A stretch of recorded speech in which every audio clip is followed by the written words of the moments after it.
cloudy.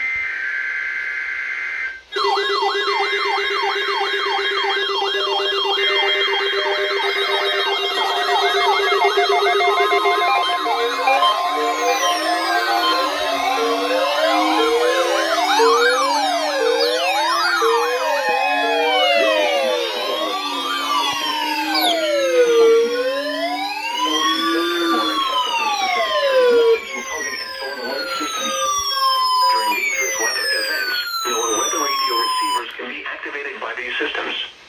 A message with information about a watch or warning would follow. Tests of these systems are normally conducted by the National Weather Service between 11 a.m. and noon each Wednesday.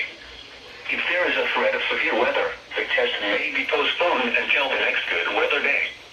Repeating, this was a test of the specific area message encoding in tone alert systems.